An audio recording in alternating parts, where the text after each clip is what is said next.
ताज़ा, रसीले और शानदार prime tomato ketchup, fresh and pure. आप दो, तरुण को इंसाफ दो। और देखिए आपको फिर बता देते हैं हम कि 4-5 दिन हो चुके हैं आज इस घटना को हुए।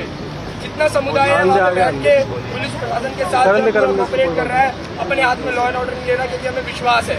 लेकिन इसका मतलब ये नहीं कि जो प्रशासन है वो हमको कमजोर समझे, क्योंकि हमने अपना भाई खो दिया है बिना किसी कारण के।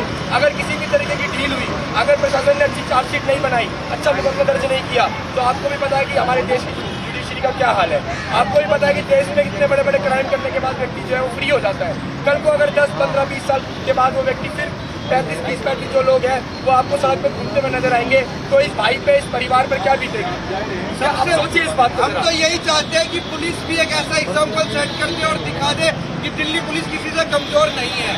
और बिल्कुल जैसे जिस प्रकार से यूपी में मॉडल है वही मॉडल हमको दिल्ली यहाँ पे भी चाहिए, ताकि लॉ एंड ऑर्डर का आप सब लोगों की सुरक्षा। आप सोचिए कि चलते फिरते आप पे भी कभी भी कुछ हो सकता है। फॉर एग्जाम्पल आप ही से वो पानी छूट गया होता, आप ही से किसी के हाथ लग गया होता और ऐसे भीड़ आके मार देती तो उसका क्या होता?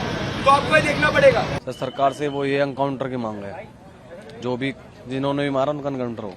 7-8 लोगों की गिरफ्तारी तो पुलिस ने की है। हाँ कह रहे हैं पुलिस ने गिरफ्तारी की है, लेकिन कोई प्रूफ नहीं दिखाया कि गिरफ्तारी हुई है।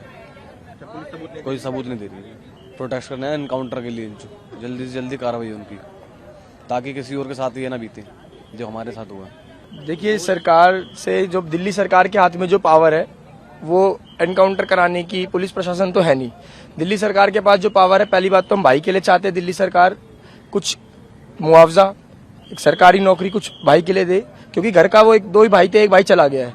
और दूसरी मांग जो हमारी है वो होम मिनिस्ट्री से है कि पुलिस प्रशासन आपके हाथ में है और आज भी वहाँ पे डिसीजन जो है कुछ भी नहीं हुआ है। आपने छज्जे गिर गए, ठीक है, उससे क्या हो रहा है कि एक भी ऐसा मैसेज दिल्ली के अंदर लॉ एंड ऑर्डर की हालत आपको पता है किस प्रकार की हो चुकी है। होम मिनिस्ट्री से डिमांड है कि एक ऐसा एक्शन लिया जाए जिस तरुण भाई के जो हत्यारे जिन्होंने किया है उनके पे भी कुछ एक्शन हो और समाज के अंदर एक डर पैदा हो और लोगों में विश्वास पैदा हो कि हम जो सिक्योर्ड है, हम दिल्ली के अंदर सिक्योर्ड है ऐसे हादसे, क्योंकि हर दूसरे तीसरे दिन दिल्ली के अंदर हो रहे हैं। तो इसके लिए सिक्योरिटी, इनके लिए सिक्योरिटी का क्या है, क्योंकि एक तबका जो है एक मैसेज फैला रहा है, बड़ी देर से हम देख रहे हैं कि ये जो लड़ाई है ये तो यारी दोस्ती की लड़ाई है, पुरानी लड़ाई है। एक जगह मैसेज फैल रहा है कि तरुण जो है वो लड़कियों को छेड़ता था, इस तरीके के मैसेज जा रहे हैं। हमारे पास सारा प्रूफ है तरुण भाई, हमारे पास सीसीटीवी फुटेज है कि जो तरुण है वो अकेला आया था, किसी के साथ नहीं आया था, अकेला था। क्योंकि मैसेज ये फैलाया जा रहा है कि सब लोग इकट्ठे होकर आए थे, लड़ाई करने के लिए आए थे, जबकि सीसीटीवी फुटेज हमारे पास है। तरुण अपने जिम वाले लड़कों को लेकर, हाँ, ये सारी चीजें प्रूफ है। अच्छे टमाटर होंगे पार, दागदार हो गए बाहर, ज्यादा पकने वालों की हो गई हार। ताज़ा, रसीले, प्राइम का दावेदार, prime tomato ketchup, fresh and pure.